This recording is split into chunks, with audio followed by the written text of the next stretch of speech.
నిజాంపేట మండల కేంద్రంలోని నూతన బస్టాండ్ సమీపంలో సోమవారం విశ్వ హిందూ పరిషత్ బజరంగ్ దళ్ యూత్ ఆధ్వర్యంలో ఛత్రపతి శివాజీ జయంతి వేడుకలను ఘనంగా నిర్వహించారు। ఈ కార్యక్రమానికి ముఖ్య అతిథిగా మండల జెడ్పీటీసీ పంజా విజయ్ కుమార్ శివాజీ చిత్రపటానికి పాలాభిషేకం నిర్వహించి ఘన నివాళులర్పించారు। ఈ సందర్భంగా ఆయన మాట్లాడుతూ మండల కేంద్రంలో ఛత్రపతి శివాజీ విగ్రహ ఏర్పాటుకు కృషి చేస్తామన్నారు।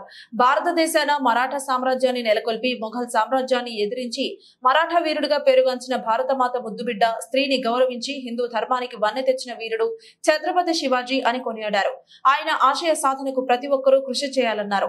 ఈ కార్యక్రమంలో మాజీ ఉప సర్పంచ్ కొమ్మట బాబు, పంజా మహేందర్, చంద్రశేఖర్, సిద్ధరామరెడ్డి, జాల పోచయ్య, జీపీ స్వామి, మహేష్, తిరుపతి, సుధాకర్, నాయని వెంకటేశం, లక్ష్మణ్, బండారి ఎల్లం, పంజా బాబు, శంకర్ తదితరులు పాల్గొన్నారు।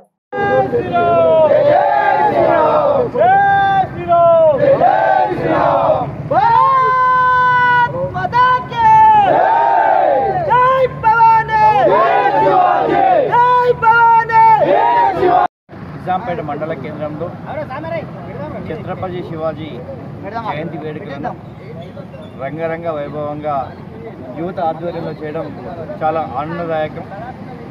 ఈరోజు మండల కేంద్రం అయినప్పటికీ ఇక్కడ అంత గొప్ప వీరుడైనటువంటి ఛత్రపతి శివాజీ విగ్రహం ఇక్కడ లేకపోవడం కొంచెం శోచనీయం। తప్పకుండా వచ్చే సంవత్సరం జయంతి వేడుకల వరకు, ఛత్రపతి శివాజీ జయంతి వేడుకల వరకు ఇక్కడ ఛత్రపతి శివాజీ యొక్క విగ్రహాన్ని నెలకొల్పాలని సంకల్పం ఈరోజు అందరం కలిసి తీసుకుంటున్నాం। తప్పకుండా ఆ సంకల్పం నెరవేర్చాలని సందర్భంగా తెలియజేస్తున్నాం। ముఖ్యంగా ఛత్రపతి శివాజీ గురించి మనం అందరం తెలుసుకోవాల్సినటువంటి నీతి ఏంటంటే, ఈరోజు యుక్త వయసులో 17వ ఏటనే యుద్ధభూమిలో పాల్గొని అప్పటిటువంటి రాజులను, ఎంతో యుద్ధ విద్యలు నేర్చుకున్నటువంటి పెద్ద పెద్ద రాజులను కూడా యుద్ధంలో ఓడించి రాజ్యాధికారం సొంతం చేసుకున్నటువంటి ఘనత ఛత్రపతి శివాజీ మహారాజ్ది। తన చిన్న వయసులో ఉన్నప్పుడే రామాయణ ఇతిహాసాలను వంట పట్టుకొని దానిలో ఉన్నటువంటి నీతిని, విజ్ఞతను అందిపుచ్చుకొని తను ఎదిగిన విధానం, అదేవిధంగా ఇతిహాసం తెలుసుకున్నట్టుంటే, ఛత్రపతి శివాజీ యొక్క జీవిత చరిత్ర తెలుసుకున్నట్టుంటే దాంట్లో ఒక మంచి అది ఉన్నది।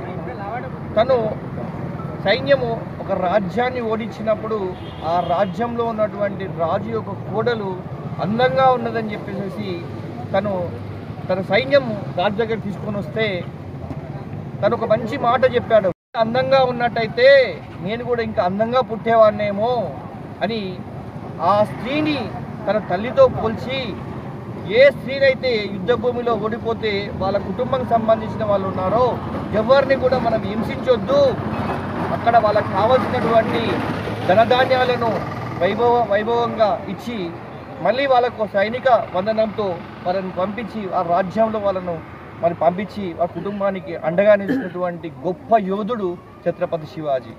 ఈరోజు ఈ మాట ఎందుకు చెప్పానంటే, ఒక తల్లిని ఏ విధంగా గౌరవిస్తామో ఈ సమాజం తెలియాలని అంటే ఛత్రపతి శివాజీ యొక్క గొప్పతనం మనం తెలిసిన వాళ్ళకి కావాల్సిన ఆవశ్యకత ఎంతైనా ఉన్నది। ఈరోజు మరాఠా యోధుడు, హిందూ సామ్రాజ్యాన్ని మనం స్థాపించడానికి ఒక యుగపురుషుడిలాగా పుట్టినటువంటి యోధుడు ఛత్రపతి శివాజీ। అనేకమైనటువంటి 25 సంవత్సరాల సుదీర్ఘ పోరాటం యుద్ధం చేసి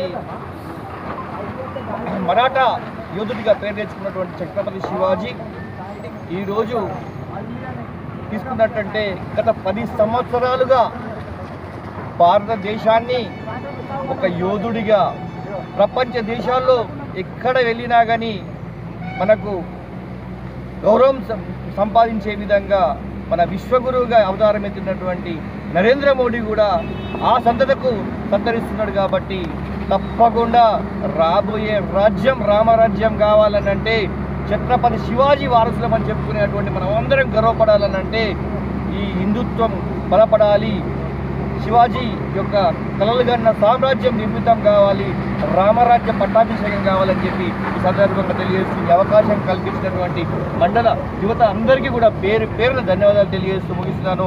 భారత్ మాతాకి జై శివాజీ, జై భారత్ మాతాకి. ఈరోజు దేశవ్యాప్తంగా యువత ఛత్రపతి శివాజీ మహారాజ్ యొక్క ఆదర్శాన్ని, ధర్మాన్ని ప్రపంచ దేశాలకు వ్యాపించే విధంగా పొద్దున లేచినప్పటి నుండి ప్రతి గ్రామంలో కూడా ఛత్రపతి శివాజీ మహారాజ్కు పూలమాలలు వేసి జయంతిని ఘనంగా జరుపుకోవడమే కాదు, చాలా గ్రామాలలో ఛత్రపతి శివాజీని స్మరించుకుంటూ పాలాభిషేకం చేస్తూ ఈరోజు తన యొక్క వైభవాన్ని ప్రతి ఒక్కరు తెలియజేసే ప్రయత్నం చేస్తున్నారు. ఈరోజు 27 సంవత్సరాల సుదీర్ఘ యుద్ధ పోరాటం తర్వాత హిందుత్వమే అజెండాగా భారతదేశ యొక్క ప్రఖ్యాతిని, సనాతన ధర్మాన్ని కాపాడే ఒక చక్రవర్తిగా ఎదిగినటువంటి శివాజీ మహారాజు ఈరోజు గత 10 సంవత్సరాలుగా భారతదేశం యొక్క ఖ్యాతిని ప్రపంచ దేశాలకు నలుమూలలా వ్యాపింపజేసే విధంగా ఈనాటి మన విశ్వగురు నరేంద్ర మోడీ గారు మొన్ననే శ్రీరామనామ జపంతో ప్రపంచ దేశాలు నివ్వెరపోయే విధంగా రామ మందిర నిర్మాణాన్ని చేసి ప్రాణ ప్రతిష్ఠ చేసి ప్రపంచ దేశాలను హక్కును చేర్చుకొని ఈరోజు భారతదేశం యొక్క రామరాజ్య స్థాపన కోసం అహర్నిశలు కృషి చేస్తున్నటువంటి నరేంద్ర మోడీ గారి నాయకత్వంలో మరొక మారు ఈ ఛత్రపతి శివాజీ పునర్జన్మించిందని చెప్పేసి ఒక యుగపురుషుడిగా వచ్చిందని చెప్పేసి ప్రజలందరూ స్మరించుకుంటున్న తరుణంలో మనం ఏమిచ్చి ఈ యువత యొక్క స్ఫూర్తిని, ఛత్రపతి శివాజీ యొక్క స్ఫూర్తిని, నరేంద్ర మోడీ గారి యొక్క స్ఫూర్తిని ప్రపంచ దేశాలకు వ్యాపింపజేయాల్సినటువంటి సనాతన ధర్మం మన దగ్గర ఉంది. కాబట్టి అందరూ కూడా యుగపురుషుని ఆదర్శంగా తీసుకొని ముందుకు పోవాలని కోరుకుంటూ ఈ అవకాశం ఇచ్చినందుకు ప్రతి ఒక్కరికి ధన్యవాదాలు తెలియజేస్తూ భారత్